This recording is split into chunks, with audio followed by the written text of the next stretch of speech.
ألا تخافوا تتنزل عليهم الملائكة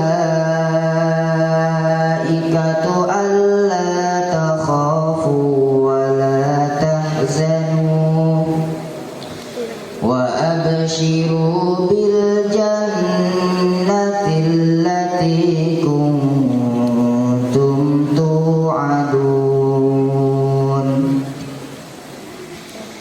نحن أولياؤكم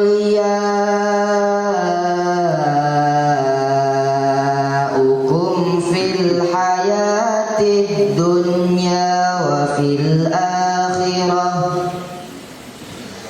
ولكم فيها ما تشتهي أنفسكم ولكم فيها ما تدعون نزلا من غفور رحيم نزلا من غفور رحيم ومن أحسن قولا ممن دعا إلى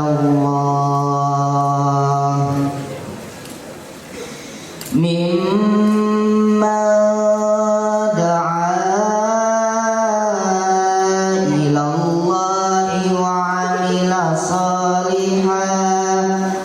وعمل صالحا وقال إنني من المسلمين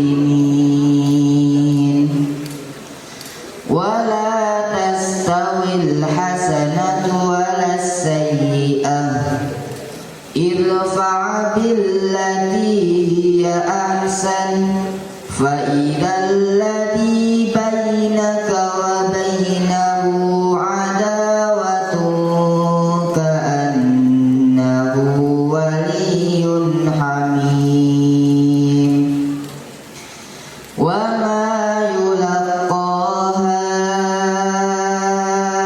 إلا الذين صبروا وما يلقاها إلا ذو حظ عظيم وإما ينزغنك من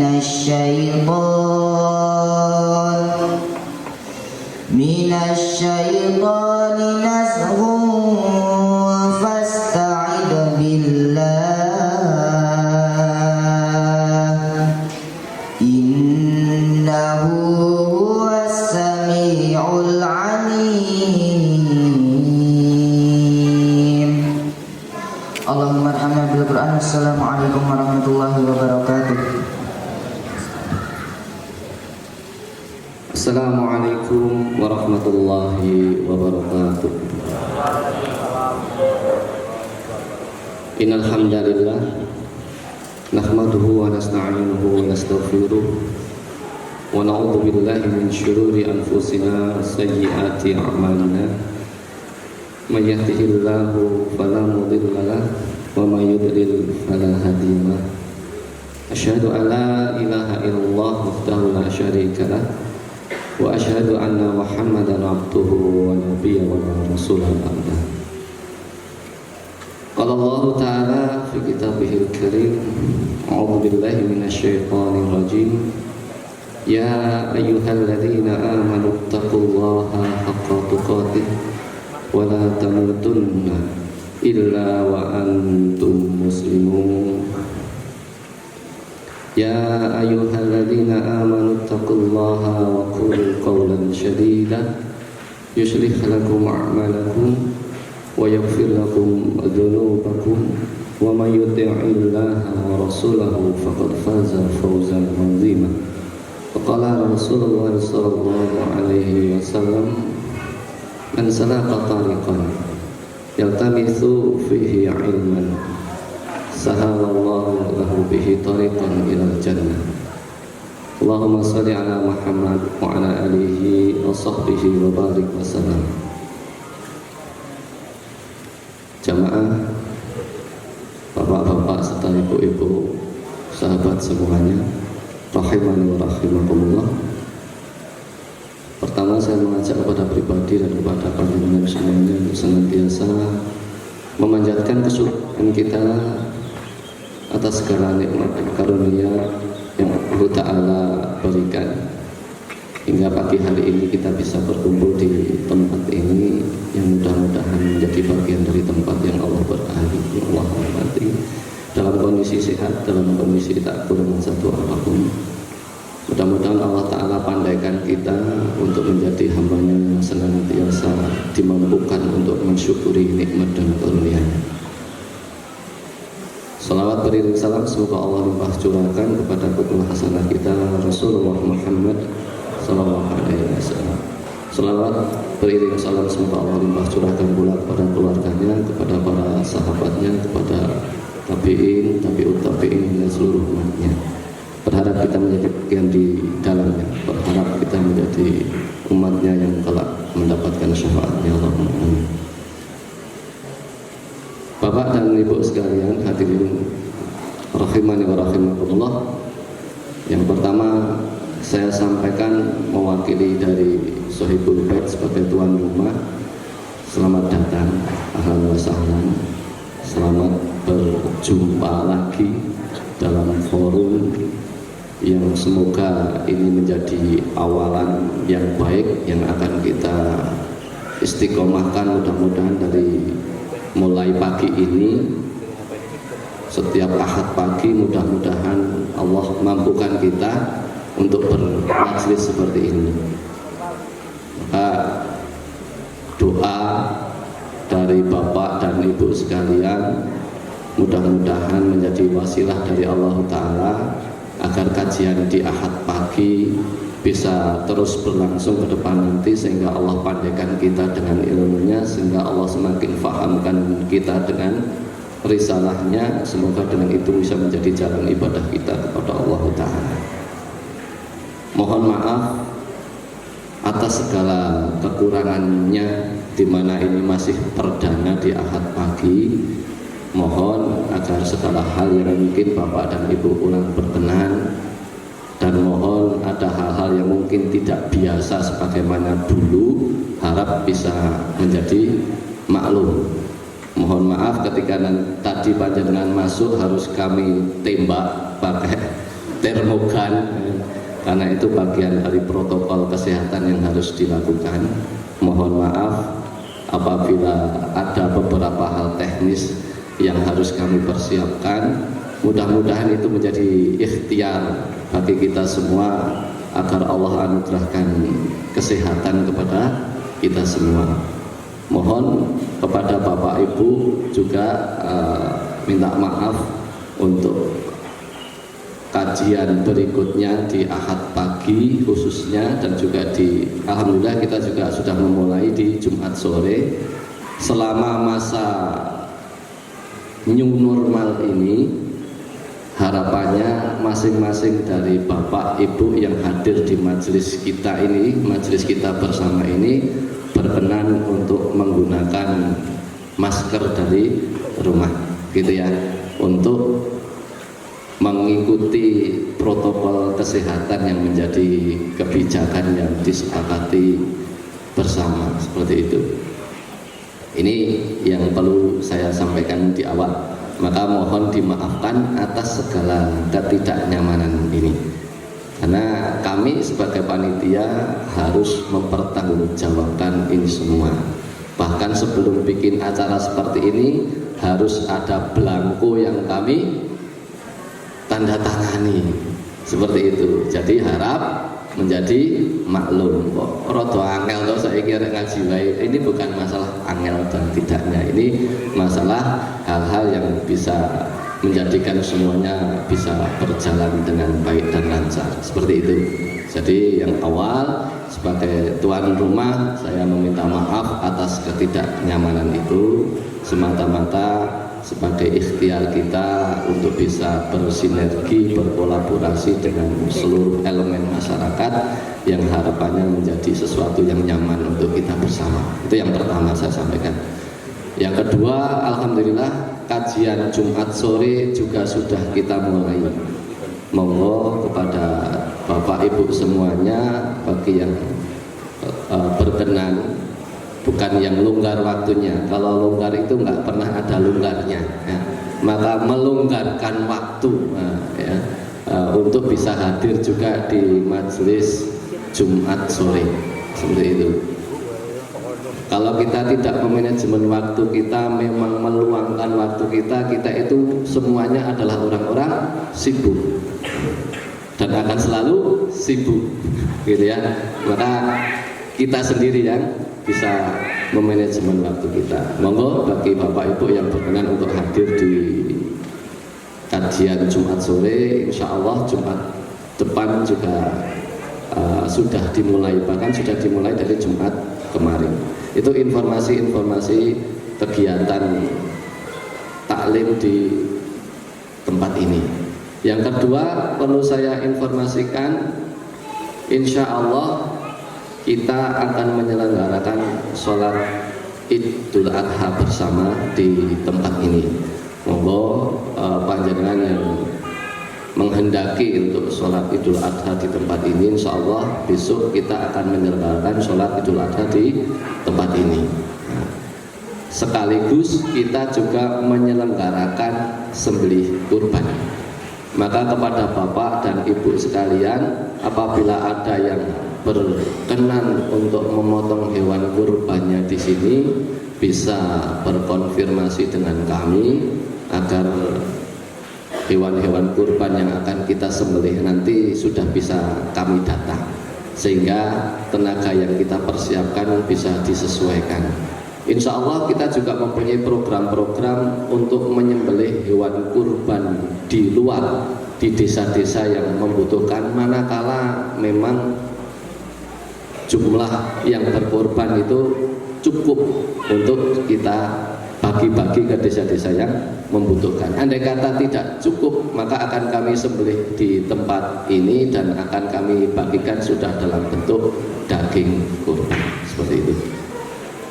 Untuk mensupport apa yang menjadi kebutuhan, maka insya Allah 2 hari ke depan di samping kiri dari pintu gerbang itu sudah kita siapkan showroom untuk hewan kurban. Masih khusus kambing, belum kita siapkan showroom sapi atau unta, ya. Baru kita siapkan showroom kambing. Maka Bapak atau Ibu yang berkenan baru mencari hewan kurban dari jenis domba atau kambing, insya Allah kita siapkan showroom di depan sana. Akan ada tipe-tipe yang sudah kita klasifikasi menyesuaikan harga, seperti itu. Maka monggo bagi yang mau mencari hewan kurban khususnya domba, kita insya Allah menyiapkan dengan berbagai tipe, yang mana andai kata di situ ada keuntungannya, di antara prosentase yang akan kita berikan adalah untuk membiayai para penghafal Al-Quran yang ada di Yabisa ini.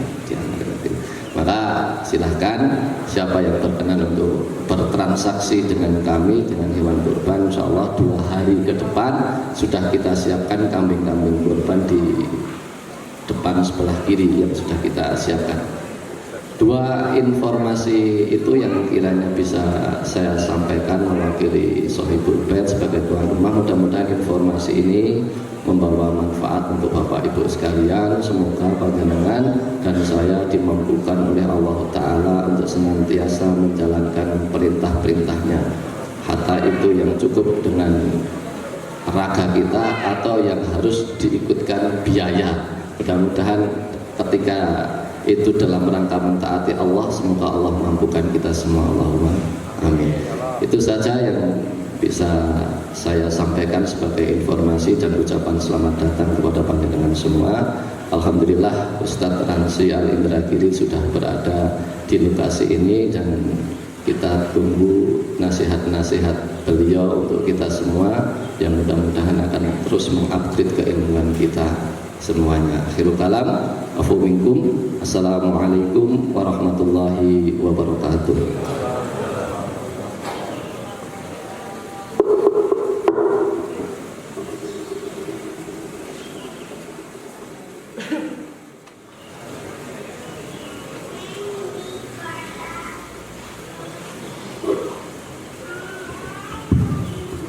Bismillah, assalamualaikum warahmatullahi wabarakatuh.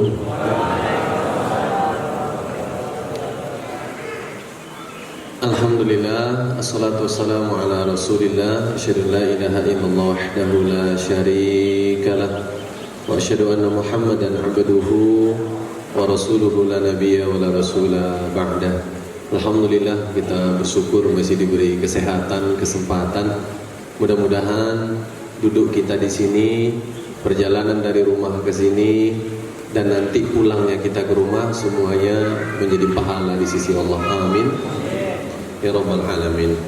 Salawat teriring salam mari kita haturkan pada baginda Muhammad sallallahu alaihi wasallam. Ini mataharinya pindah seperti ini. Kayaknya kemarin dari sana ke sini. Berarti kita tutup di sini besok, Abah. Berarti butuh biaya lagi kan? Tahu ada yang mau jual ginjal. Panasnya dari sana. Atau Pak Yasir minta nutup gedung tinggi gitu ya. Gitu ya. Nambah gudang ke atas gitu. Panasnya dari sana. Kasihan ini jamaah. Ya. Saya kalau hidup masa Imam Syafi'i sama Imam Ahmad bin Hanbal ditegur saya ini. Karena saya kena panas sedikit, itu ibu-ibu ada yang kena panas. Tapi gak apa-apa ibu ya, ikhlas ya. Kalau hitam-hitam dikit ya, nanti mudah-mudahan pahala semua lah. Amin ya rabbal alamin. Bapak ibu yang berbahagia, ini masa dimana kita sedang diuji sama Allah. Para ustadz, para alim, para ulama, para kiai, sesepuh, guru-guru kita berusaha agar kita dekat kepada Islam, datang ke masjid, sholat berjamaah, belajar agama. Saat kita baru mulai, artinya semangat itu mulai muncul, malah kita kemudian diberikan ujian.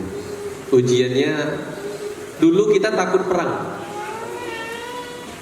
Dulu yang ditakutkan nuklir yang dikembangkan oleh Korea Utara, yang ditakutkan nuklir yang dikembangkan oleh Iran.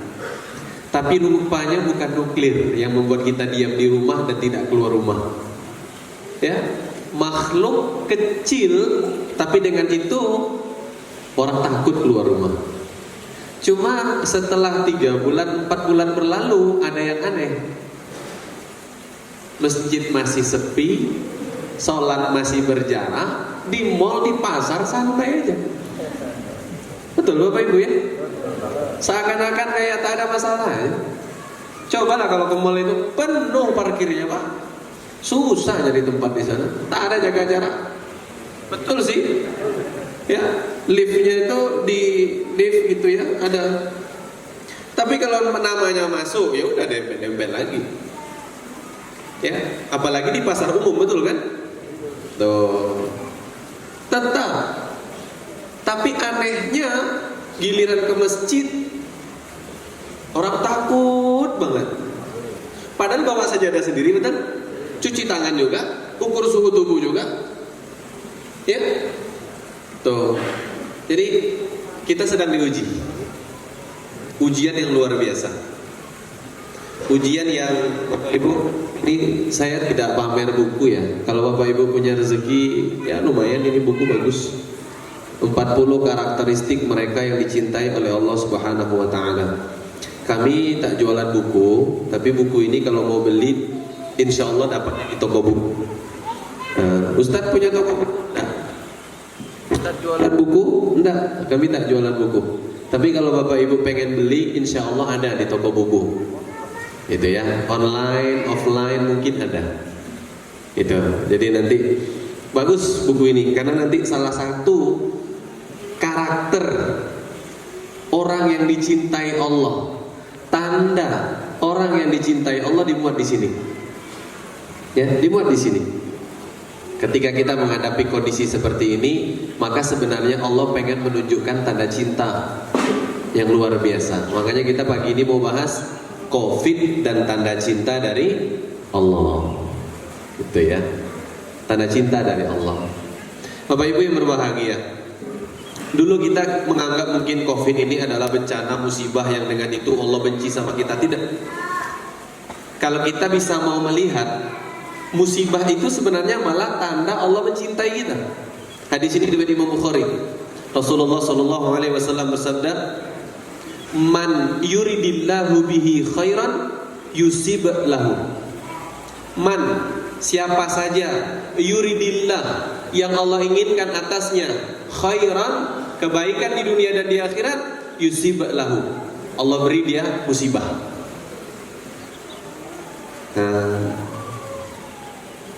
Kita mesti menganggap bahwa dapat nikmat badan sehat adalah tanda Allah selalu cinta sama kita. Pak, Bu, ada orang gak pernah miskin, gak pernah sakit dalam sebuah riwayat. Siapa dia?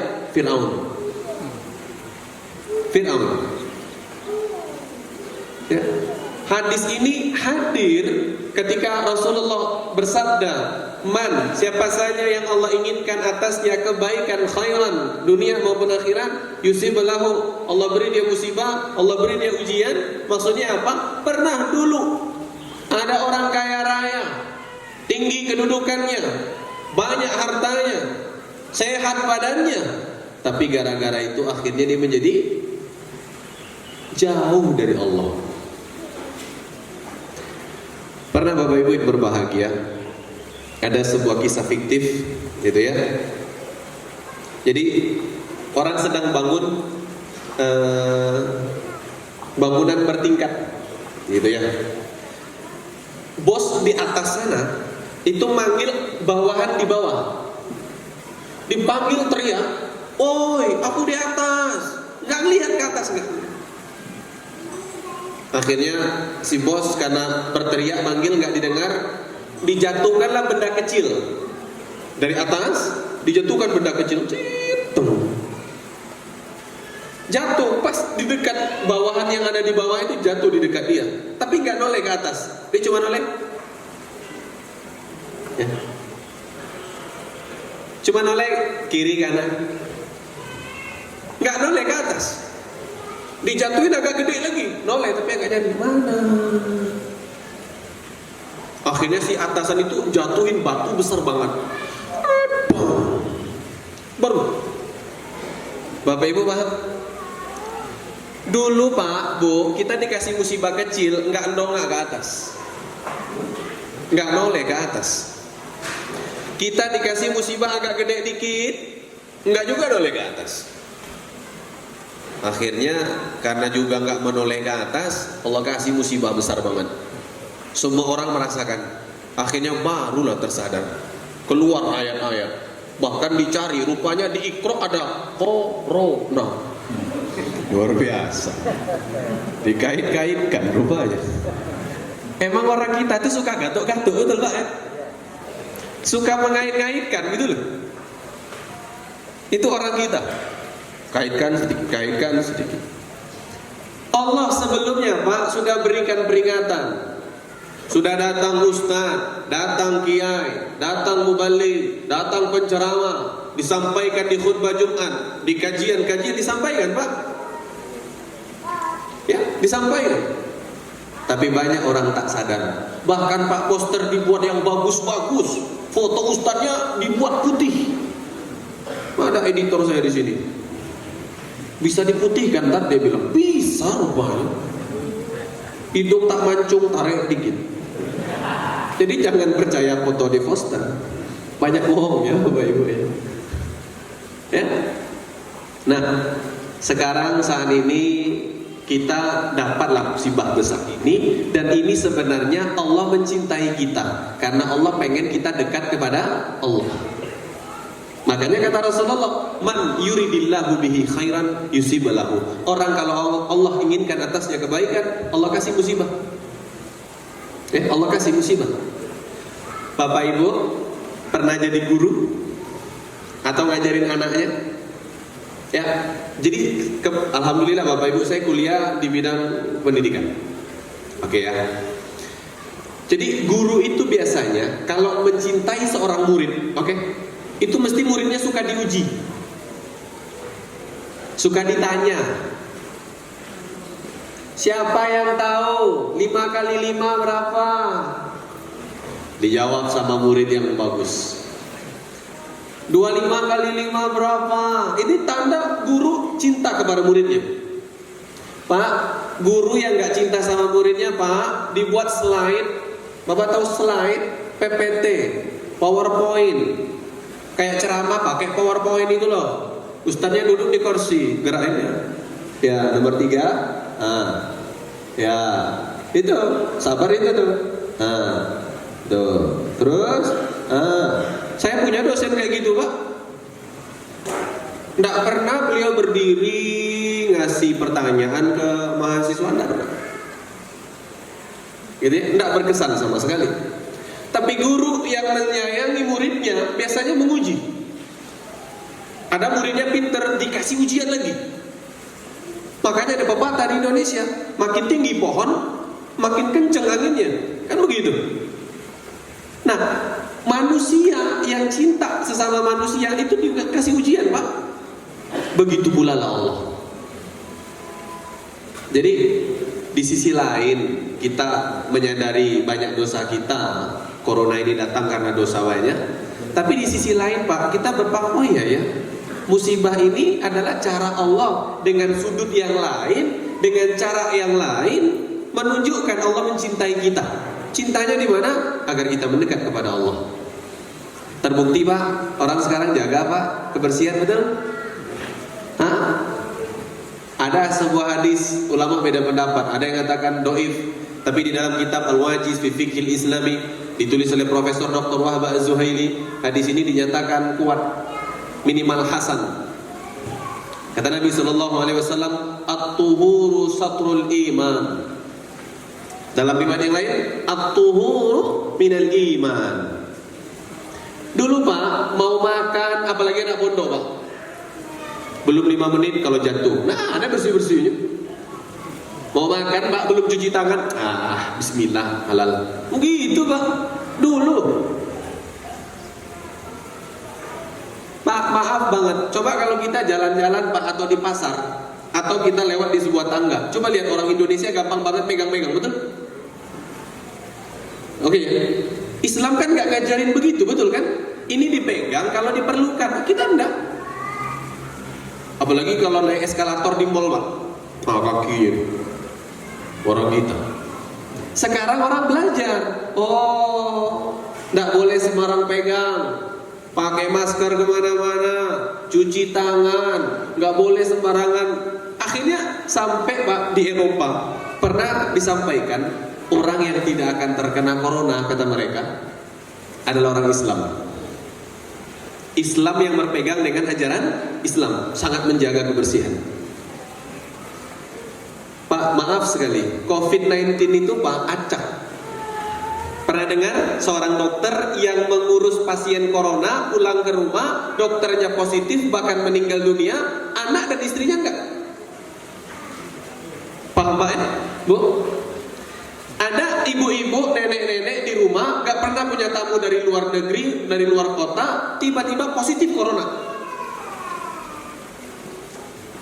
Coba. Ya? Kita ini, Pak, di Indonesia sedang menghadapi banyak tenaga kesehatan, tenaga medis yang mereka terkena corona. Yang secara logika manusia, mereka tahu penyakit, mereka tahu cara menanganinya, betul? Pak, betul. Tapi ada orang-orang di luar sana membecak kerjanya, jualan di angkringan, dites negatif. Kayak semacam sistem acak. Kalau teorinya bahwa semua bersentuhan pasti, banyak yang bersentuhan, kadang enggak. Masih ingat, Pak, kasus di daerah Sumatera ya kalau tidak salah, atau Sulawesi, jenazah positif corona, meninggal positif corona, oke? Diambil paksa oleh keluarga. Keluarga bawa, disolatin, dimakamin, dites, nggak ada yang positif corona. Padahal menyentuh, betul? Ustadz, maksud Ustadz berarti kami nggak usah takut? Bukan. Corona ini semacam sistem acak. Tidak pasti bersentuhan langsung kena, dan tidak pasti pula tidak bersentuhan tidak kena. Terus bagaimana itu Ustaz? Kita punya Allah. Tetap berhati-hati, jaga jarak. Kalau tak penting banget tak usah keluar rumah. Ibadah tetap dilakukan, kesehatan badan dijaga, makan yang sehat-sehat, dekatkan diri kepada Allah. Sudah, selesai urusan. Tinggal tawakal kepada Allah, selesai. Itu Pak yang sekarang hilang. Datangnya musibah, malah kadang kita tambah jauh dari Allah. Sholat di rumah cepat, kan? Nggak ada imam lagi kan? Imam suami sendiri kan? Bisa disetir sama ibu-ibu. Betul Bu? Mas, jangan lama-lama. Aku tinggal nanti. Bacalah inna atau inna lagi kan? Maghrib inna atau inna, Isya wal asri, subuh idza jaba. Dekat-dekat aja. Di belakang istri sudah kode kan? Capek nih. Pak, maaf banget Pak, saya banyak jamaah curhat, banyak yang bikin status-status di media sosial, banyak yang bercerita. Bukannya dengan musibah ini kita tambah dekat sama Allah, malah kita pelan-pelan makin jauh dari Allah karena tidak paham Pak. Kalau kita paham, musibah itu tanda cinta dari Allah agar kita kembali kepada Allah, pasti Pak, pasti Bu. Ini kita manfaatkan. Ya, ayo Bapak Ibu yang Ramadan, sebelum Ramadan, setelah Ramadan, kita kan lockdown ya, di rumah aja tuh. Ayo, khatamnya nambah kan? Ayo. Pak, salah satu adik saya nggak bilang, karena banyak adik saya banyak ya. Salah satu adik saya yang selesai 30 juz hafalan, itu setahu saya dia tidak pernah mengkhatamkan Al-Quran sebulan 20 kali, kayaknya nggak pernah. Kemarin Pak, 24 kali Pak. Hanya karena perempuan Pak. Mungkin kalau nggak perempuan itu 30 kali Pak. Berarti kan peningkatan ya. Lah kita mentang-mentang di rumah aja nggak ada itikaf lagi kan? Baca Al-Quran saat sempatnya. Bapak Ibu berbahagia. Fakta ini seakan-akan menyadarkan kita, Allah kasih musibah besar pun kita akhirnya tidak mendekat kepada Allah. Sering Pak, maaf banget Pak ya, saya kalau di rumah mau kajian online atau habis kajian online, saya cuma mikir begini, coba bayangkan musibah ini kita lockdown, kita cuma stay home, cuma di rumah saja, internet dimatikan, coba bayangkan Pak. Buka YouTube nggak bisa, kajian online nggak bisa, WhatsApp apalagi. Betapa mumpetnya di rumah, betul Bu?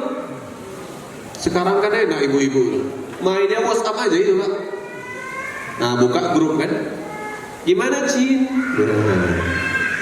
Ada nih baju baru, begitu. Tiba-tiba datang paketnya Pak. Tiba-tiba datang paket, sampai-sampai lupa istri ini paket yang mana gitu kan, saking banyaknya masa lockdown ini. Dan semua kan pada masa ini buka usaha, betul? Buka usaha Pak. Yang tadinya nggak punya usaha bikin gorengan jual, bikin gorengan, nggak punya usaha makan, buka makan-makan. Sekarang kan begitu. Saya punya teman itu, ya orang usaha lah ya.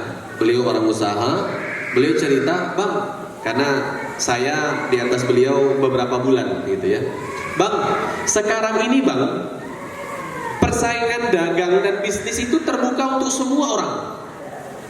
Kalau dulu pengen usaha kita lancar, buka toko di tepi jalan besar, betul? Sekarang enggak. Ya, bahkan ada rumah makan yang besar di Indonesia ini karyawannya lebih dari 4.000 orang lebih, karena gerainya banyak di seluruh Indonesia. Itu mengalami penurunan yang sangat parah, Pak. Karena apa? Saingan sama ibu-ibu yang masak di rumah, jual ke tetangga. Coba, nggak enak kan, Bu? Temen jual kan, belilah, nah, beli juga, dimakannya seminggu kemudian. Kadang di kulkas tuh udah basi pula kan, Bapak Ibu ya. Karena orang Indonesia itu, Pak, pekewohnya tinggi. Nggak beli punya tetangga, nanti nggak ditegur kan? Jalan akses ditutup susah juga kan? Bapak Ibu berbahagia. Nah, ini kadang-kadang kita akhirnya, oh iya ya, syukuri Pak, alhamdulillah lockdown internetnya enggak. Coba lockdown internetnya juga, bayangkan. Tuh, Bapak Ibu berbahagia. Tolong bagian yang pertama dipahami. Ini panitia menyediakan papan tulis. Ini maksudnya biar nulis, Pak. Tapi dari tadi nggak nulis-nulis. Ya, nggak apa-apa, santai aja. Alhamdulillah bukan anak ustadz yang nangis. Kalau anak ustadz nggak ada yang berani marah. Kenapa suatu hari anak saya itu, Pak, nakal, sholat di masjid kampus, Pak. Sholat di masjid kampus. Waktu itu usianya 2 tahun, Rusdan itu ya. Nah, saya udah bilang, sayang, jangan lari-lari ya, jangan ribut, di sini aja. Siap. Rusdan nggak lari-lari? Iya.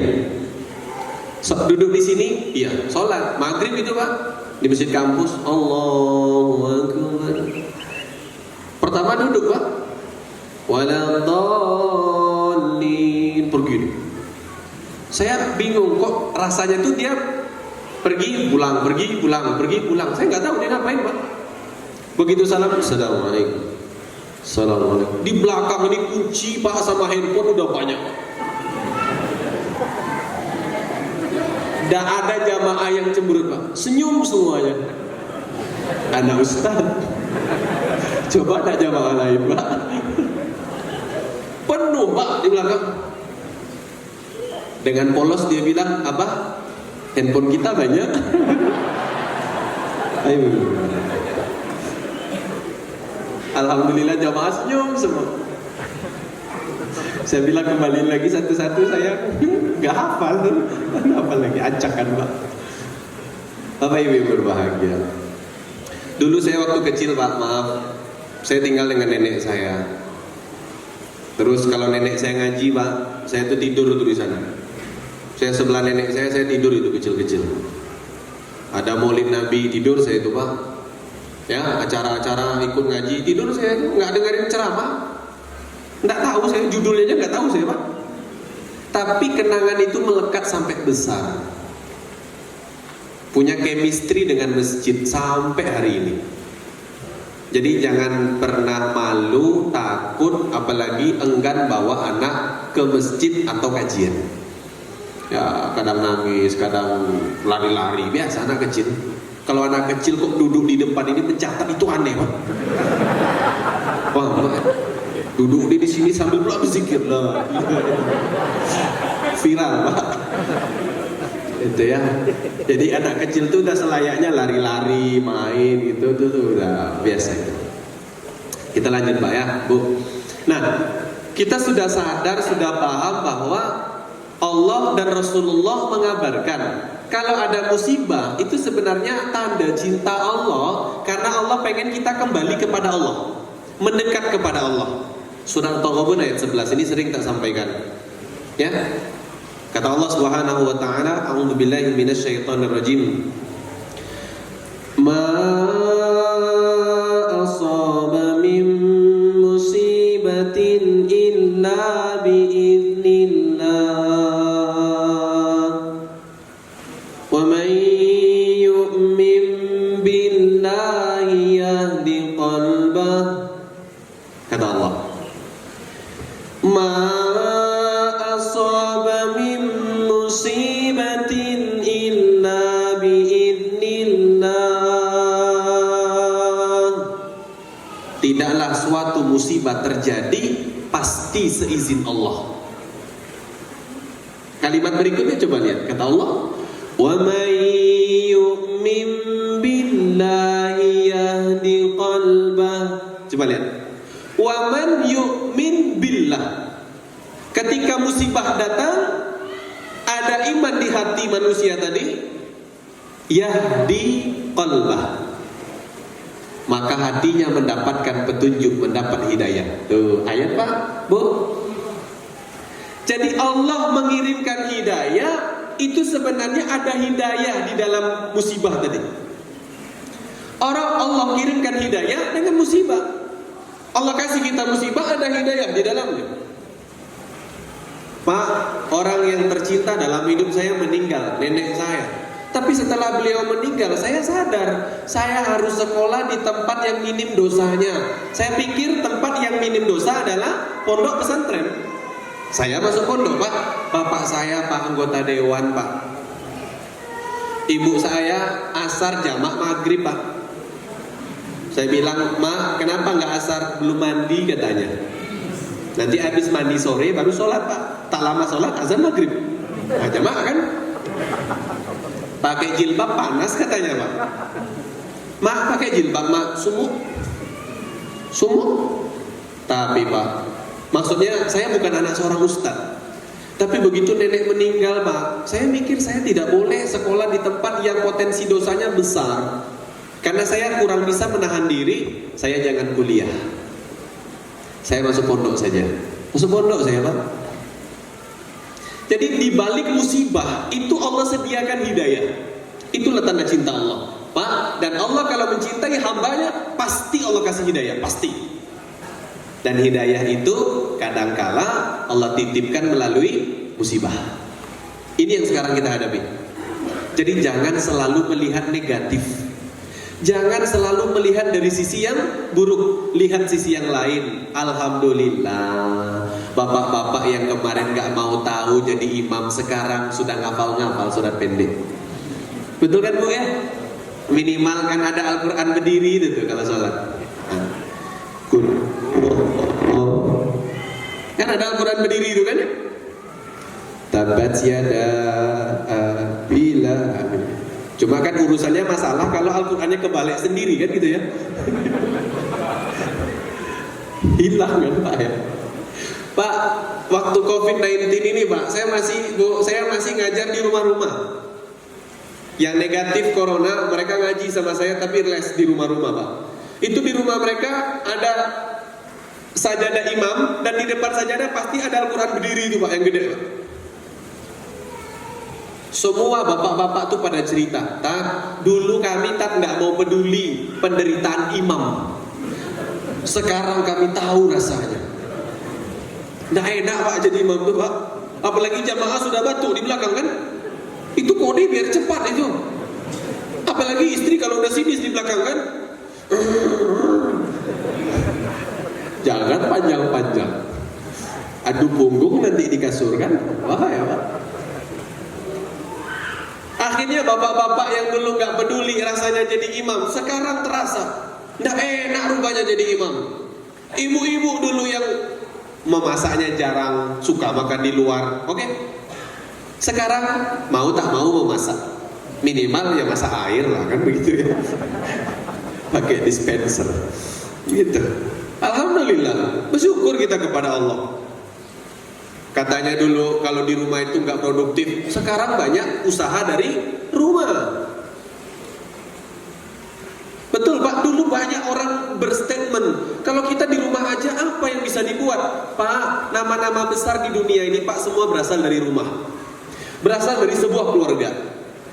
Saya nonton National Geographic, di sana dikupas tentang Cina.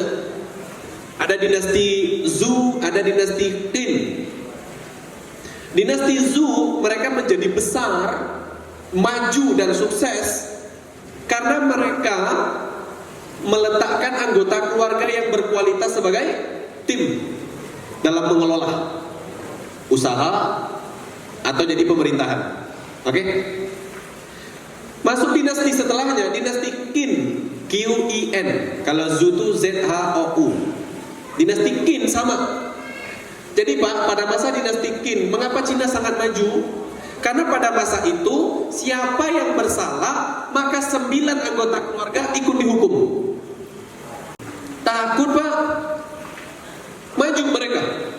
Kata peneliti ini Pak, sampai hari ini Cina itu maju karena usaha mereka itu dipegang oleh keluarga, berasal dari keluarga yang bagus. Itu Pak. Sementara orang kita Pak tidak peduli sama keluarganya, betul? Yang penting anak aku mondok di Zabisa, jadi orang lah itu. Betul Pak, orang. Tapi orang yang bagaimana, betul kan? Banyak macam orang itu Pak.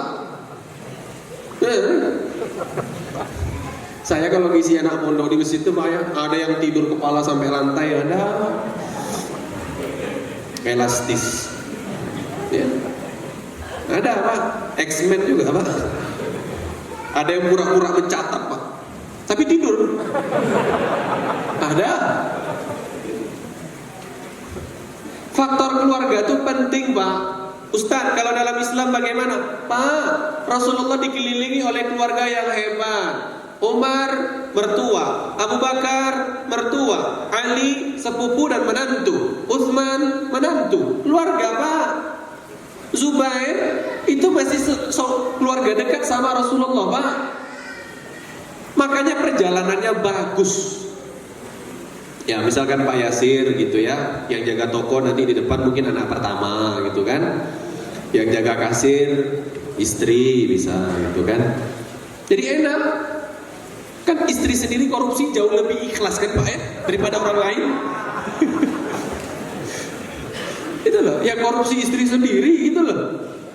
Nggak sakit hati lah kalau korupsi orang lain Pak. Itu loh. Nah, waktu saya ke Dubai Pak, sama istri. Saya kalau jauh-jauh sama istri Pak. Nggak boleh sendiri Pak sekarang. Bahaya. Takut bikin rumah satu lagi di sana. Pergi saya sama istri ke Dubai Pak. Jadi di kita dikenalkan Dubai. Jadi Dubai itu Pak ada menteri yang khusus mengurus kebahagiaan keluarga per keluarga Pak. Itu Pak. Sebenarnya Pak, kalau kita mau sadar diri Pak, ini corona ini menuntut kita ke arah itu sebenarnya. Sebenarnya Pak, kalau kita belajar Islam, Islam itu pertama hadir dari rumah ke rumah Pak. Satu anggota keluarga yang muslim semua langsung siapa? Keluarga Rasulullah. Nabi Muhammad jelas. Khadijah adalah orang pertama bersyahadat dan orang pertama belajar wudhu dan sholat. Itu Khadijah.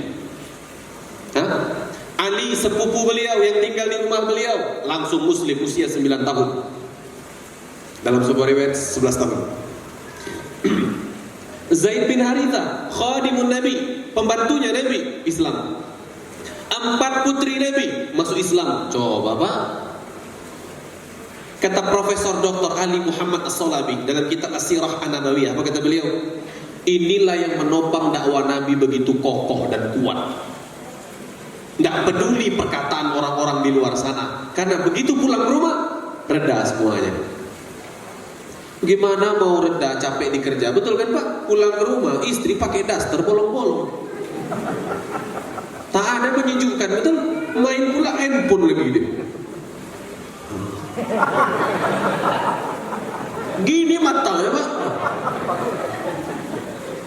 sakit hati kan ya. Udah makan Pak? Belum, ambil sendiri.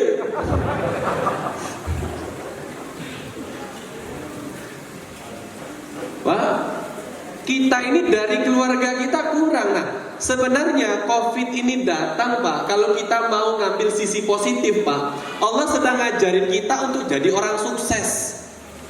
Peduli kepada kebersihan, disiplin, jaga kesehatan, kan semuanya bagus itu. Dan hebatnya lagi apa? Hubungan keluarga sekarang terjaga. Ada satu poin yang menarik lagi Pak. Lihat cara Allah mencintai kita. Allah menyadarkan kita. Kalau dulu Pak sebelum COVID-19 orang jaga kesehatan Pak untuk diri sendiri. Sekarang kesehatan kita untuk bersama. Sekarang disuruh pakai masker, datangnya loh Pak ya, itu gak ada yang marah. diukur suhu tubuh nggak ada yang marah Pak. Coba kalau dulu apa ukur-ukur begitu Pak. Sekarang nggak ada yang marah Pak, ukur ya, cuci tangan, lebih sehat Pak. Dan tanpa sadar kita sedang diarahkan oleh Allah menuju kesuksesan itu sendiri. Pak, Bapak Ibu bakal tua, yang akan melanjutkan estafet ini anak Bapak Ibu sekalian. Maka orang terbaik yang meneruskan apa yang Bapak Ibu sekarang perjuangkan adalah keturunan Bapak Ibu sendiri. Pak Yasir pengen usaha tambah besar anaknya, boleh dia lulus hafiz Al-Quran, boleh dia lulus kedokteran. Kan bisnis nggak ada yang larang lulus kedokteran, betul kan? Entah di tangan anaknya nanti buka usaha se-Indonesia sampai Eropa kan gitu ya. Jadi di Inggris ada raja mebel, kan mantap itu Pak. Itu siapa? Itu anaknya Pak Yasir itu. Itu lulusan pondok, ambil kedokteran juara, cum laude, asdos, asisten dosen, IPK-nya 4, mantap kan? Kok jadi pebisnis? Lebih menguntungkan. Kan begitu ya? Pak, saya waktu ke Thailand, ada seorang anak muda S2 di bidang hukum, lawyers, pengacara Pak, dan lulus Pak. Tapi dia lebih milih jadi kerja swasta. Kalau beliau ini kerja swastanya menemani turis Pak, daripada jadi lawyers. Kenapa dia bilang? Karena Pak, jadi pemandu wisata lebih besar uangnya daripada lawyers. Ngeri banget ya. Bapak Ibu berbahagia, tidak dilarang kok. Pak Mario Teguh SMA di Amerika, kuliah di Amerika, lulus jadi motivator Pak, kuliahnya ekonomi. Teman saya tuh, komunikasi Pak, lulusnya, tuh ya, jadi pebisnis. Nggak ada, ini Pak. Ini sekarang kita ini diarahkan untuk jadi orang sukses. Hanya kita perlu membentuk karakter dasar dari rumah mulainya semua. Udah jam berapa Pak? Ini kayaknya udah panas ini. Tuh ya. Kita baru 36 menit. Karena tadi di sini Pak mulai bicara itu Pak jam 8 kurang 5. Sekarang jam 8.31. Nah kan Pak ya? Saya berapa menit Abah? 20 menit.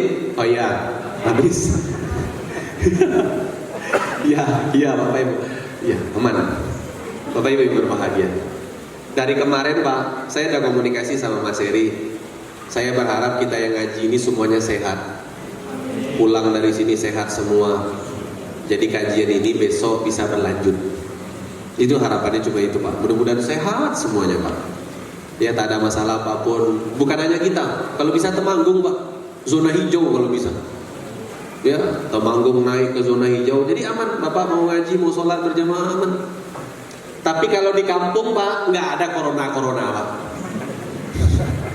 Di kampung tak ada corona Pak. Sholat sok rapat Pak. Nggak takut corona. Takut sama Allah, bukan corona. Coba. Seakan-akan tauhidnya nomor 1. Tapi salah itu Pak. Ayo Bapak Ibu yang berbahagia. Ya. Kita sampai kepada pembahasan bahwa ketika musibah datang, saat itu pula Allah mengirimkan hidayah. Jadi kalau kita misalkan begini Pak, maaf ya. Kalau kita bilang ini orang, oke? Ini hamba. Ini manusia. Jadi kalau Allah kirimkan paket berbentuk musibah Pak, oke? Paket ini musibah. Maka Allah pastikan di dalam musibah ini, Allah pastikan di dalamnya ada hidayah. Jadi satu paket, ada musibah, ada hidayah. Ada musibah, ada hidayah. Sebelum kita bahas, tadi dalam ayat sudah dijelaskan. Sebelum kita bahas, bagaimana biar musibah kita ini mendatangkan hidayah, nanti kita bahas. Kita harus tahu dulu Bu, Pak, hidayah itu fungsinya apa? Sederhana. Hidayah itu fungsinya sukses dunia, akhirat. Sukses. Sederhana. Kalau Bapak Ibu pengen tahu fungsi hidayah, itu untuk sukses dunia akhirat. Pak, maaf, Bapak dulu nih. Ada nggak sih orang sukses cemberut? Cuma mau tanya, orang sukses cemberut ada nggak kira-kira? Nggak ada. Ibu, ada nggak ibu-ibu sukses punya suami yang soleh cemberut, ada nggak kira-kira? Pasti kan kalau suaminya lagi baik ngajak jalan keluar negeri, senyum itu kan.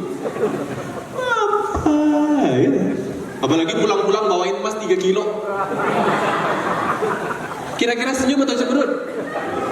Cemberut kalau ada perempuan lain di belakang. Senyum Mbak Susti. Sukses itu Pak sederhananya bahagia, sering senyum. Sholat sukses, enak deh, tenang. Baca Al-Quran sukses, tenang. Hafal Al-Quran sukses, tenang. Nggak ada Pak, apa ini kok usah hafal Al-Quran ya aku? Nggak ada Pak. Orang hafal Al-Quran itu senang Bu, senang. Ya. Jadi hidayah itu fungsinya mensukseskan kita. Itu yang Allah gunakan untuk mensukseskan kita. Masih ingat kisah Nabi Yusuf? Ketika Nabi Yusuf berdua dengan orang Yahudi bilang Zulaikha namanya. Ini Israiliyat, kisah dari Bani Israel, Yahudi.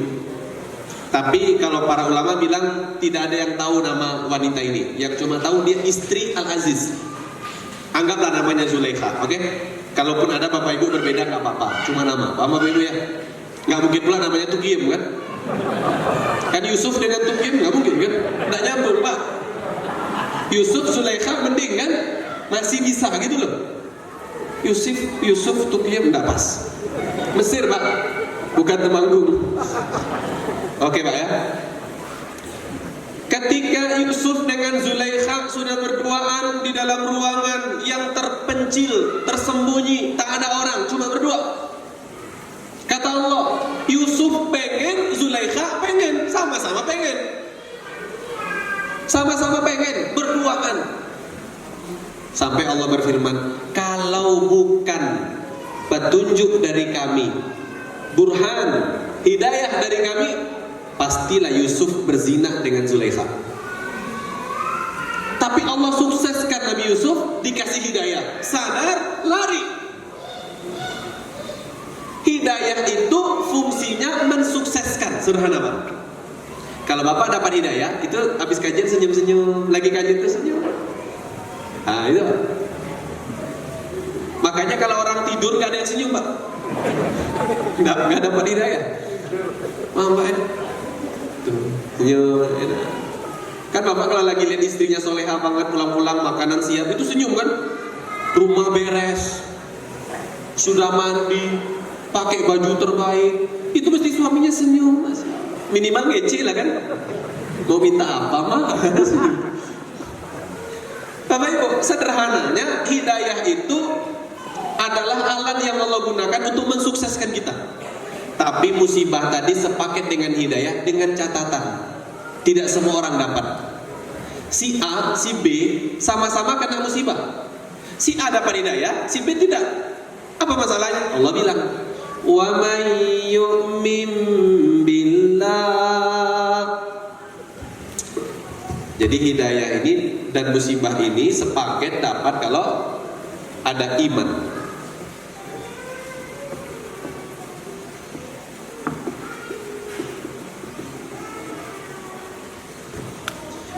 Ada iman Bapak Ibu yang berbahagia.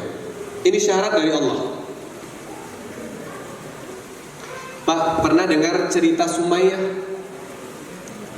Sumayyah ini istri dari Yasir. Mereka ini Islam fase awal keislaman di Mekah. Tapi mereka dari kalangan rendah. Bahkan budak Pak. Budak itu dibeli. Oke, namanya Sumayyah. Yasir juga, Pak maaf, disiksa oleh orang Quraisy Mekah agar meninggalkan Islam. Sumayyah itu di lantai pasir, ya. Itu dia dibentangkan begini, Pak, maaf. Jadi tangannya diikat, kakinya diikat. Orang Quraisy Mekah yang tidak senang dengan keislaman Sumayyah itu, mohon maaf, tombak itu ditusuk-tusuk ke pasir. Nih kayak gini ditusuk-tusuk Pak. Kau tinggalkan tak Islam? Kalau kamu tidak tinggalkan Islam, kami akan tusukkan tombak ini ke tubuhmu, kata orang Quraisy Mekah. Sumayyah bilang, enggak. Terus Pak, sampai akhirnya Pak, maaf, Sumayyah itu dalam riwayat ditusuk dari, maaf, kemaluan sampai ke perut dalam satu riwayat, sampai ke mulut satu riwayat, tapi tetap kokoh keimanannya. Sedekah belum ada Pak, ikut majelis belum ada Pak, bangun pondok apalagi, nggak ada namanya pondok Sumayyah, nggak ada Pak. Ini yang bangun siapa? Sumayyah, nggak ada Pak. Budak Pak, amal nggak banyak, ilmu nggak banyak, sedekah nggak banyak, manfaat yang diberikan tidak banyak. Kenapa musibah ini tidak menggoyahkan keimanannya? Kenapa musibah ini tetap memberikan kepadanya hidayah? Iman. Ini yang disampaikan oleh Dr. Jasim Muhammad Badar dalam bukunya Buyutul Mubasysyirina bil Jannah. Keimanan. Yasir pun begitu Pak.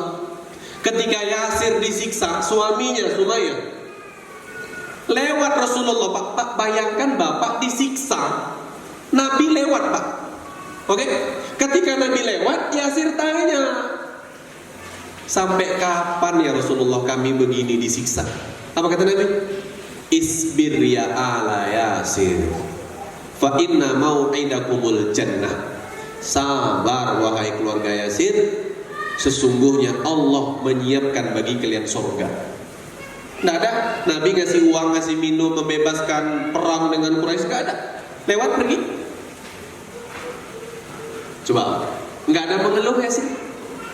Nggak ada mengeluh, nggak ada keluar kata-kata Nabi apaan? Kok lewat doang? Nggak peduli kepada wong cilik. Nggak ada Pak, Bu, nggak ada. Mungkin Pak kalau kita Pak lagi musibah, kelaparan, Abah Heri lewat, Bah lapar, sabar, surga. Pede. Kita itu. Karena kita beranggapan beliau Abah Heri bisa membantu kita, gitu loh. Ini Nabi Pak, masih menjadi salah satu orang terkaya di kota Mekah waktu itu. Apa kata Nabi? Isbir ya ala Yasir, fa inna mau'idakumul jannah. Sabar, Allah janjikan untuk kalian surga. Subhanallah Pak. Sabar. Meninggal. Kita kenal nama yang paling terkenal, Bilal. Sama Pak, dihimpit batu, tak berbaju, di tengah gurun pasir, batu yang besar dan panas. Keluar dari Islam. Ahadun ahad, cuma itu yang keluar. Esa, Allah yang Maha Esa. Cuma itu Pak. Sampai akhirnya dibeli oleh Abu Bakar As-Siddiq. Itulah keimanan. Mereka bisa bertahan, dapat musibah begitu besar, bahkan musibah membuat mereka dapat hidayah. Kenapa? Iman. Bapak Ibu yang berbahagia, iman. Karena mereka punya keimanan. Bapak Ibu, kami yakin kalau Bapak Ibu baca kisah ini sendirian, baca bukunya, bisa menangis. Bapak Ibu yang berbahagia. Baca pas sendirian, insya Allah menangis. Ya, baca sendiri, bagus Pak. Jadi paket ini datang ke kita, musibah dan hidayah tadi dapat dua-duanya kalau kita punya keimanan. Bapak pengen ngecek keimanan? Masih punya iman atau tidak? Gampang. Al-Anfal ayat kedua. Al-Anfal ayat kedua. Kata Allah, innamal mu'minuna alladzina idza dzukirallahu wajilat qulubuhum. Kata Allah, orang beriman hanyalah orang kalau disebut nama Allah bergetar hatinya. Nah, cek coba. Ada Pak anak kecil dengerin ceramah ini Pak, pulang dia ke rumah, ibunya ikut kajian, anak ini ikut kajian, bapaknya enggak. Bapaknya pulang Pak, duduk dekat bapaknya dia, Allah. Nggak ada respon, Allah.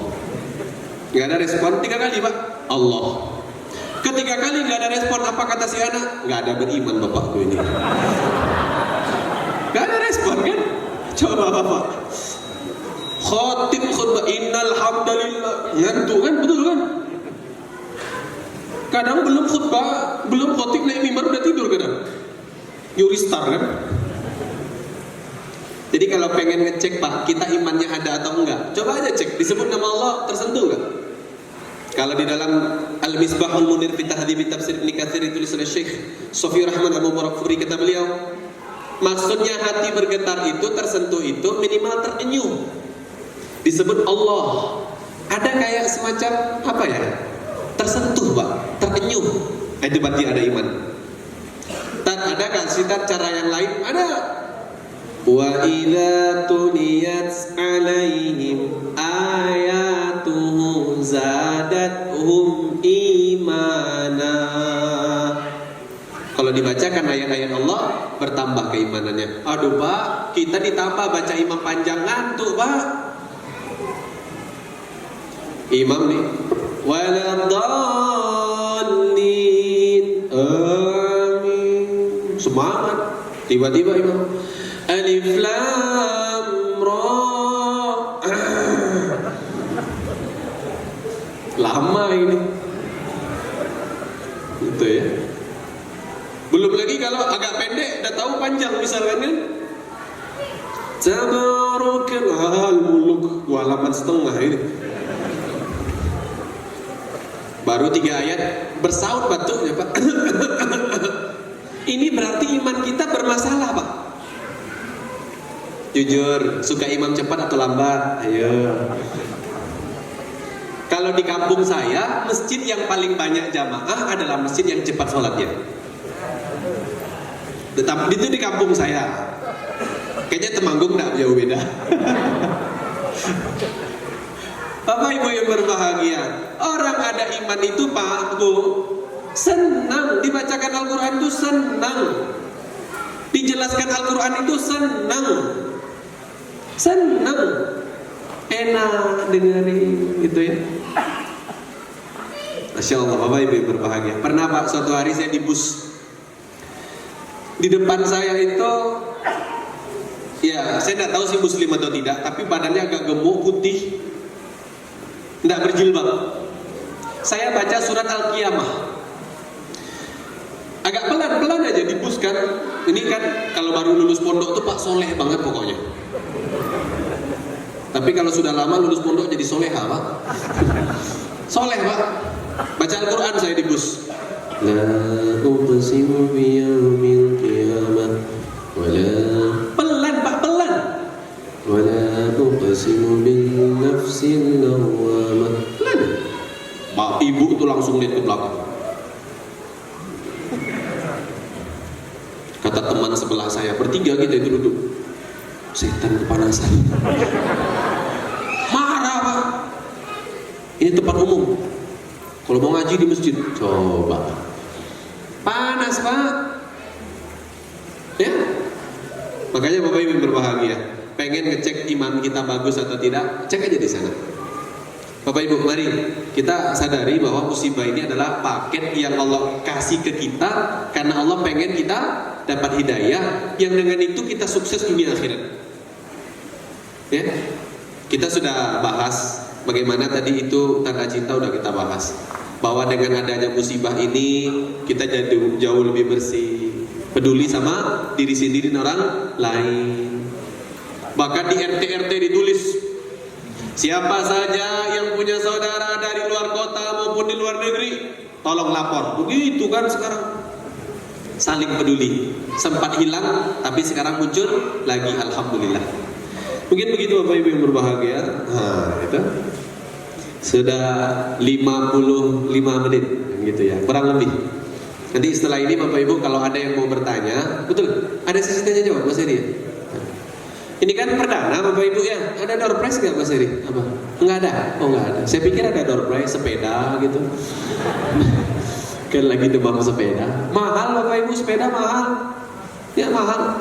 Paling murah itu jutaan. Mahal. Ada jamaah nawarin saya sepeda. Ustaz suka sepeda? Suka.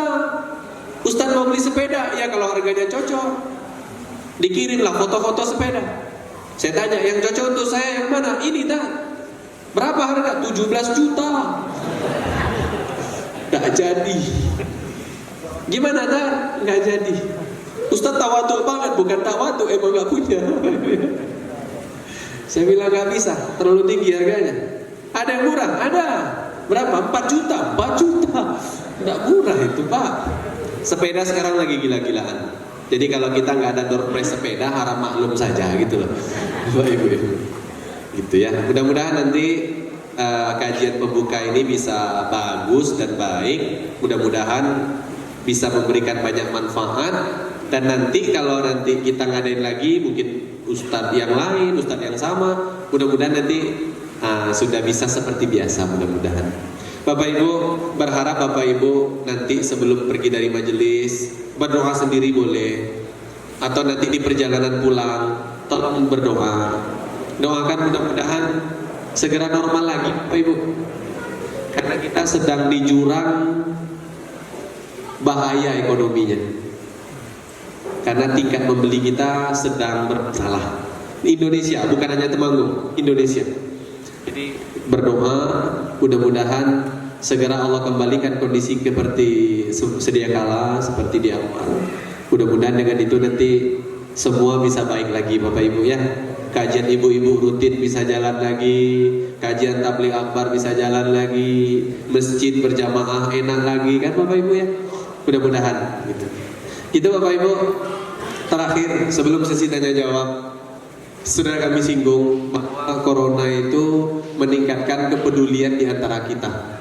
Karena Islam tidak mungkin menang, tidak mungkin jaya, kita tidak mungkin masuk surga kalau kepedulian hilang dari kita. Bapak Ibu ya. Dan corona mengajarkan itu.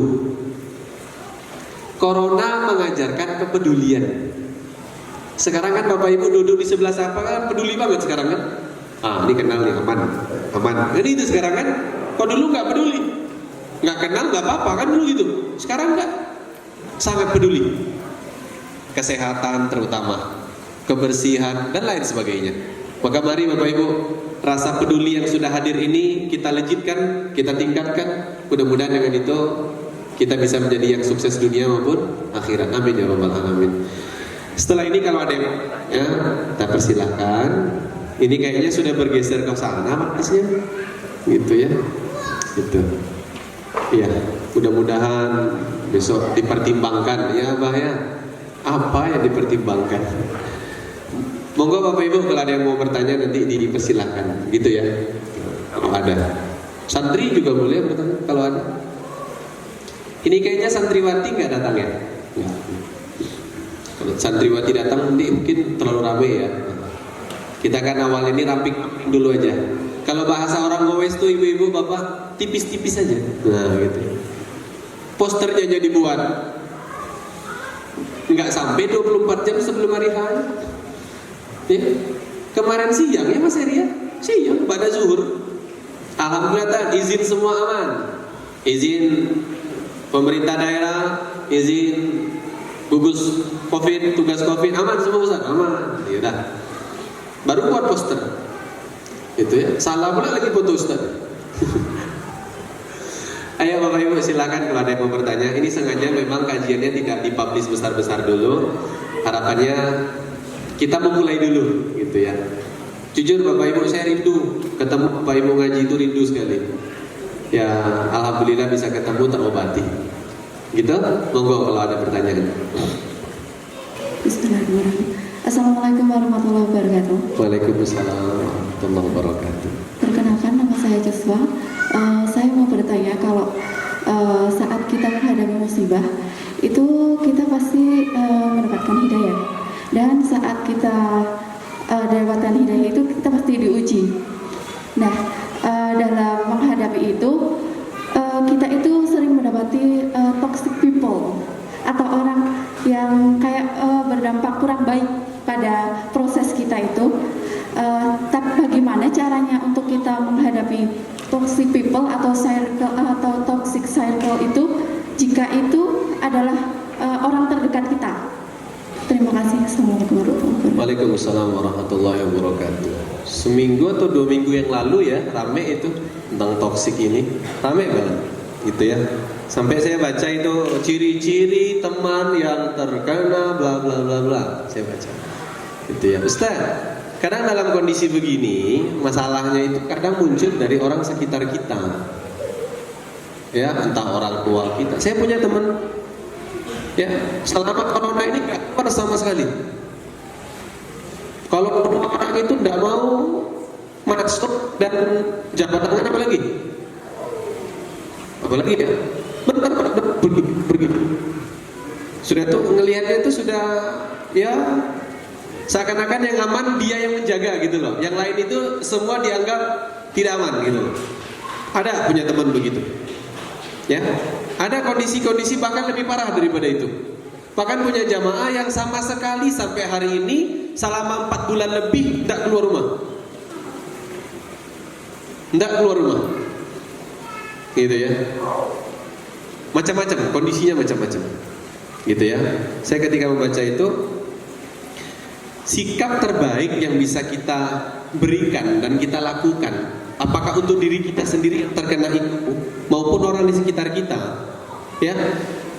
Pertama, ini yang saya baca, maaf kalau nanti mungkin bacaannya berbeda, hasilnya jadi berbeda kan. Yang pertama, kita tidak boleh membuat suasana semakin keruh. Ya, kalau dia ketakutan berlebihan, tidak boleh tambah ditakut-takutin. Ya. Sekarang itu positif corona, rekor. Indonesia sekarang positif sudah lebih dari 80.000. Tambah takut, Pak. Yang meninggal kemarin 7 orang. Dekat rumahmu semua.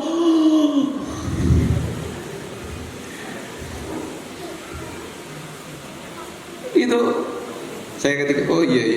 Karena pernah terjadi, maaf. Ya. Hal ini terjadi, akhirnya orang-orang di sekitarnya panik. Ya, di lockdown semua. Panik. Tapi kita harus ingat, ketika dia semakin kita buat semakin kondisinya semakin tidak enak, artinya kita buat takut-takutin lah, kita adakan hoax cerita-cerita tidak benar lah, atau fakta tapi nakut-nakutin, itu tambah parah. Gitu, oke ya. Yang kedua, kadang ketidakmampuan mereka melihat toh yang sembuh lebih banyak gitu loh. Seluruh dunia itu yang positif berapa juta itu ya? 13 juta ya kalau nggak salah. Sekarang hari ini, per hari ini. Oke. Yang sembuh sudah berapa? 4 juta atau 5 juta sekian. Yang meninggal 800 ribuan.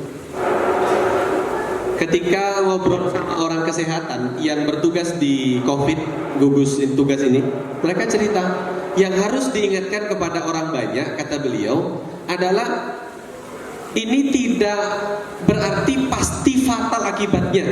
Toh angka kesembuhan lebih banyak. Nah, kadang dicerahkan seperti itu bagus, sekadang-kadang. Dulu maaf ya, kita itu ditakut-takutin gini. Orang kalau sudah kena COVID itu kalaupun sembuh dia nanti kena penyakit bawaan berikutnya, bla bla bla bla bla.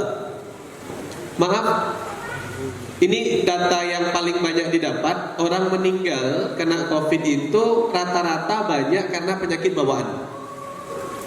Harusnya itu membuat kita cukup tenang, gitu loh. Tenang dalam artian apa? Tidak terlalu panik, tidak terlalu berlebihan menyikapi sesuatu, oke? Tidak terlalu menghindari orang lain, tidak terlalu menganggap orang lain yang ini dia jangan-jangan kena, tidak terlalu begitu. Ingat, di dalam Islam kita harus mengedepankan husnudzon, positive thinking. Tapi tidak boleh positive thinking kemudian berlebihan juga, tidak boleh. Diatur di dalam Islam. Ini beberapa hal yang bisa kita lakukan, gitu ya. Wallahu a'lam bishawab. Nanti saya yakin kalau kita membaca di redaksi lain mungkin ada bertambah, ada berkurang, mungkin berbeda. Begitu ya. Wallahu a'lam bishawab. Gitu ya.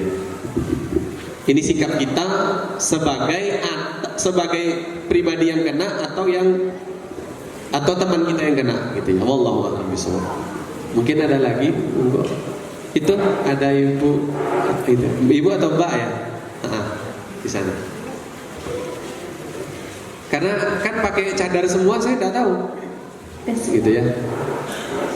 Assalamualaikum warahmatullahi wabarakatuh. Waalaikumsalam warahmatullahi wabarakatuh. Perkenalkan, nama saya Ella Nur Sustiawati dari Banyutarung. Saya mau tanya Pak Ustadz. Tuh, jangan Bapak, saya belum bapak-bapak ya. Masih muda saya. Istri saya aja manggilnya Bang. Masa saya manggil Bapak? Iya. Bagaimana cara kita itu agar imannya itu tidak naik turun, itu gimana? Terima kasih. Iya, sama-sama. Ustaz, bagaimana biar iman kita tidak naik turun agar ketika musibah datang dapat hidayah terus? Kan gitu tuh. Karena kita ini kan angin-anginan ya Pak ya. Kadang naik, kadang turun. Banyak gaji naik iman. Sedikit gaji turun pula iman ya kan. Nah Ustaz, bisa gak sih iman kita itu tidak naik turun, stay terus, tinggi? Tidak bisa. Ketika menafsirkan Al-Anfal ayat kedua tadi, wa idza tuliyat alaihim ayatuhu zadatuhum imana, kata para ulama tafsir, apa yang bisa bertambah pasti bisa berkurang. Artinya iman berkurang, iman turun, itu sunnatullah dan pasti terjadi. Tapi Islam mengajarkan kalau iman kita lagi turun, apa yang harus kita lakukan? Gitu loh. Bapak Ibu yang berbahagia, apa yang perlu kita lakukan ketika iman kita turun agar naik lagi, melejit lagi? Bapak Ibu maaf, kalau Bapak Ibu sadar imannya turun, itu kemenangan. Karena banyak orang tidak sadar imannya turun. Pak, maaf Pak ya Bu, kalau saya ngisi anak pondok, saya selalu bilang, Anda jangan pernah mengatakan bahwa anak pondok itu imannya selalu bagus, jangan. Ya, hafal Al-Quran bukan berarti imannya bagus.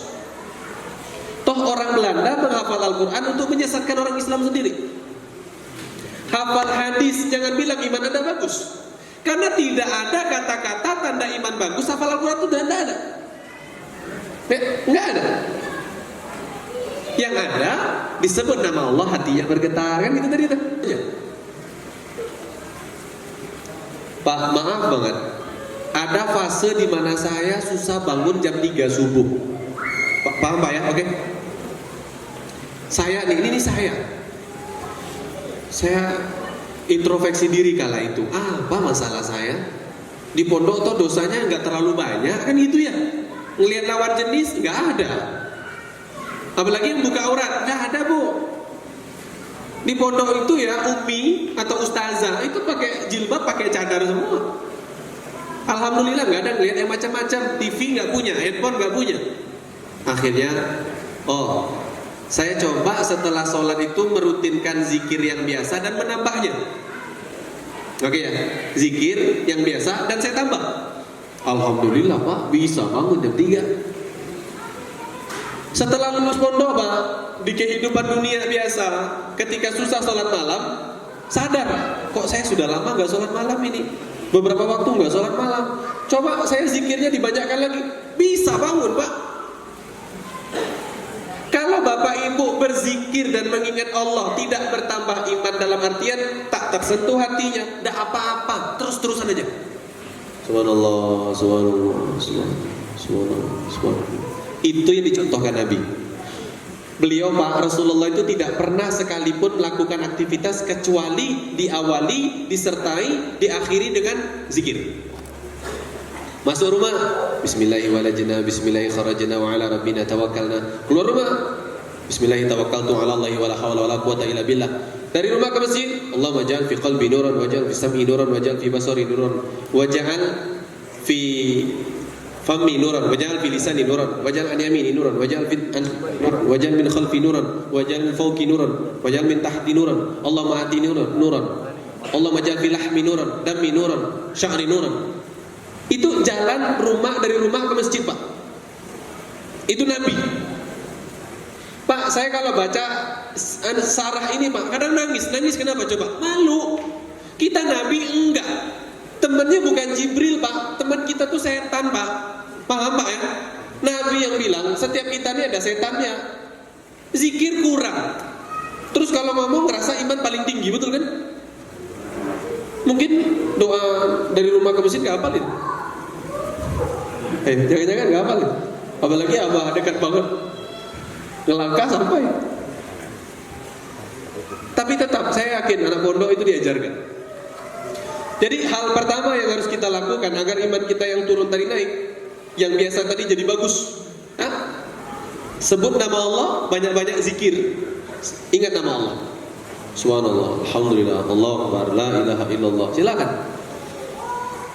Wah ya. Ini yang pertama. Yang kedua apa? Berinteraksi yang positif dengan Al-Qur'an. Berinteraksi yang positif dengan Al-Qur'an. Apa interaksi positif dengan Al-Quran? Satu, pelajari.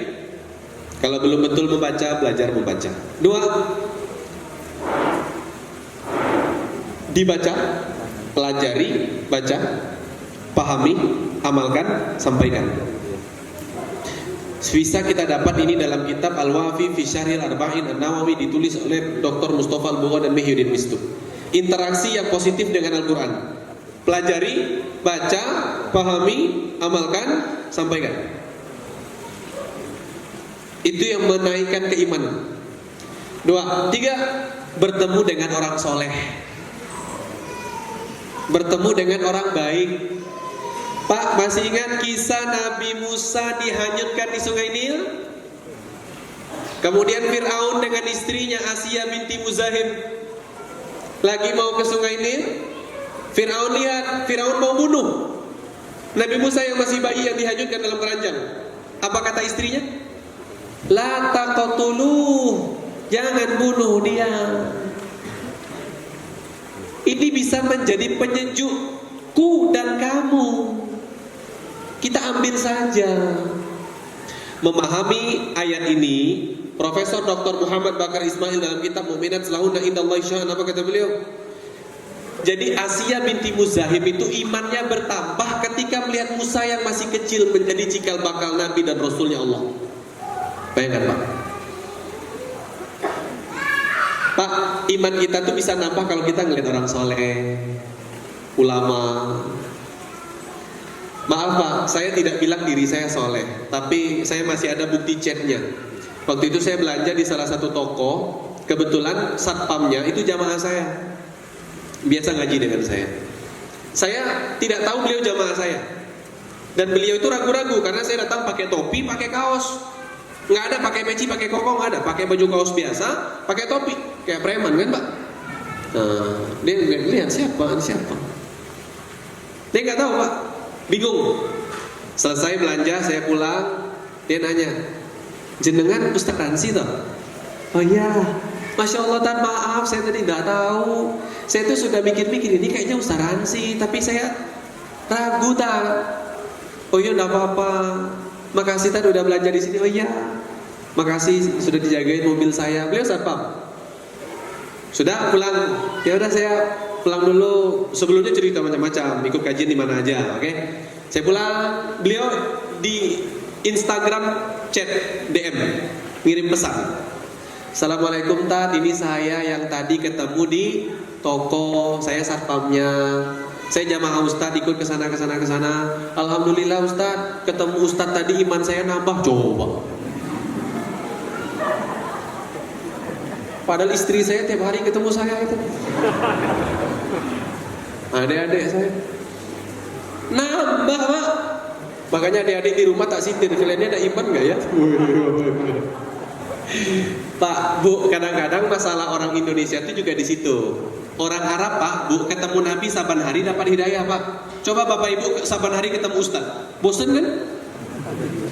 Padahal orang lain lihat Abah Heri itu dapat hidayah Pak.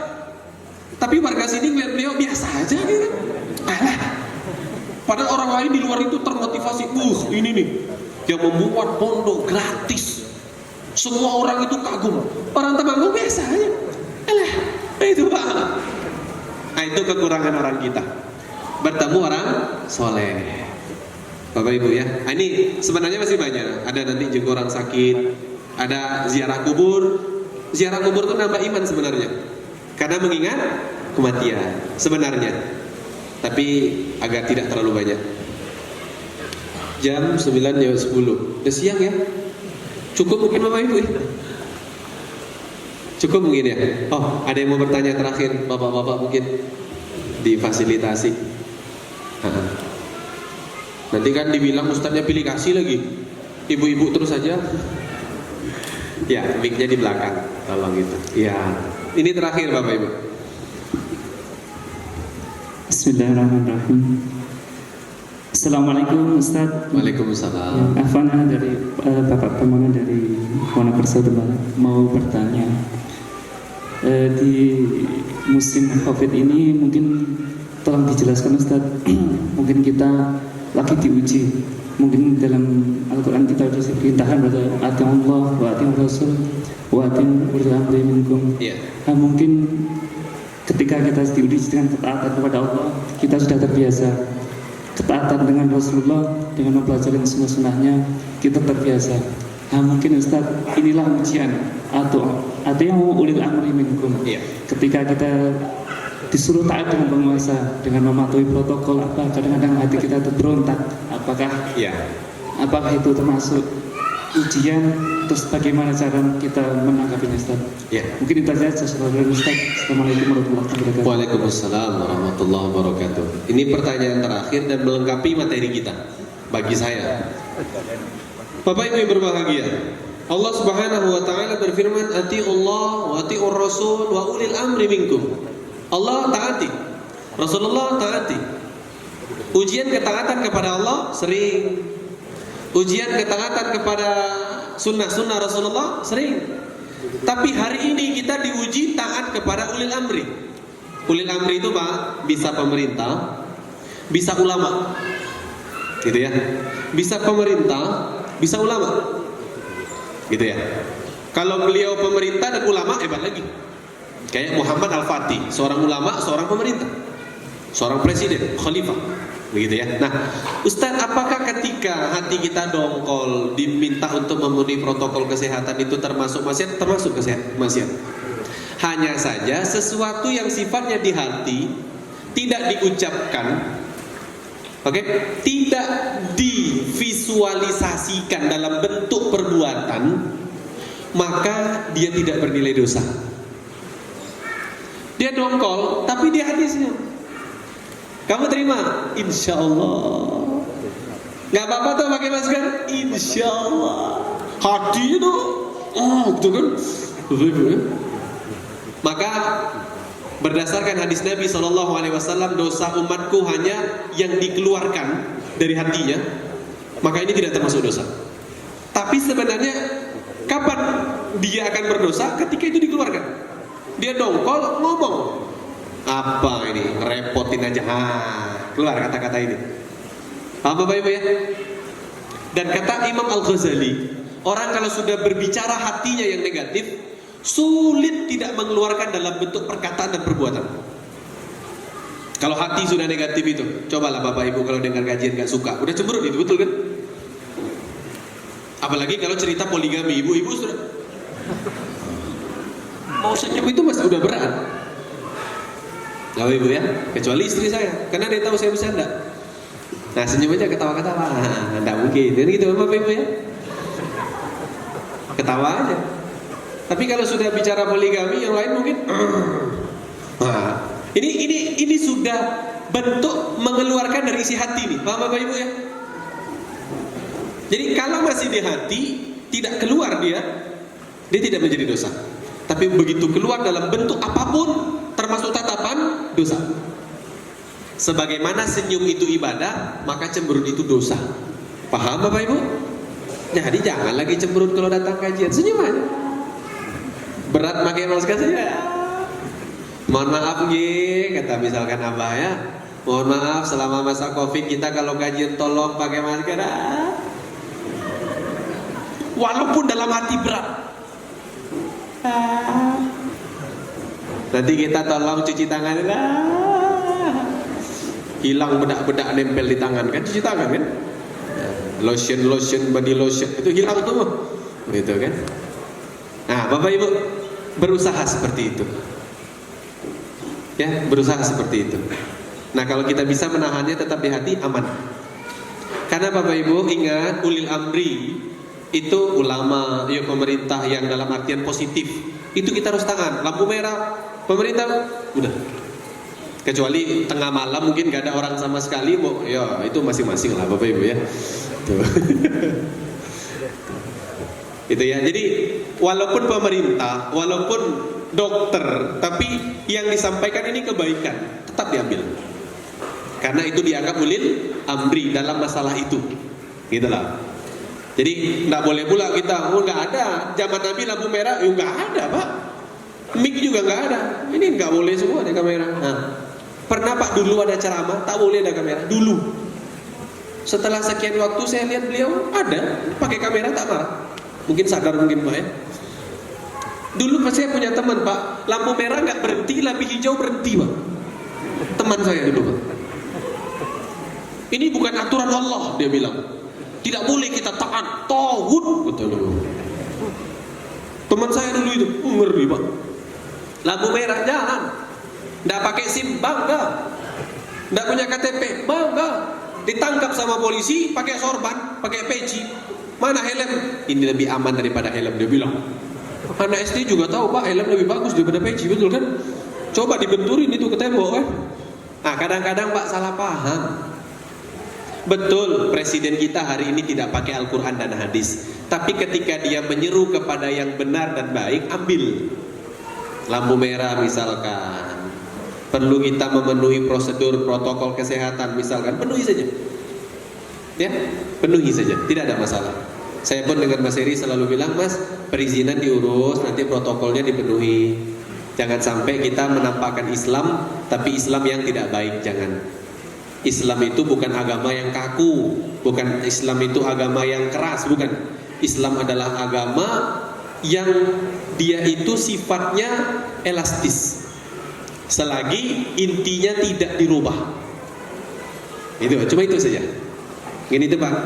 Mudah-mudahan bermanfaat, Bapak Ibu sehat semua ya. Mudah-mudahan sehat. Pulang ini mudah-mudahan sehat semua. Mudah-mudahan kajian ke depan sudah ada snack begitu ya. Karena akhir kita kajian snacknya banyak begitu ya. Ini kok nggak ada snack begitu ya. Mudah-mudahan kajian ke depan sudah ada snack lagi gitu. Amin ya Rabbal Alamin. Mudah-mudahan Bapak Ibu sehat semua, lancar aktivitasnya. Mudah-mudahan sehat badannya, sehat keuangannya. Mudah-mudahan sehat hubungan keluarganya, sakinah mawaddah warahmah. Mudah-mudahan sehat urusan agamanya. Mudah-mudahan menjadi suami istri yang soleh dan soleha.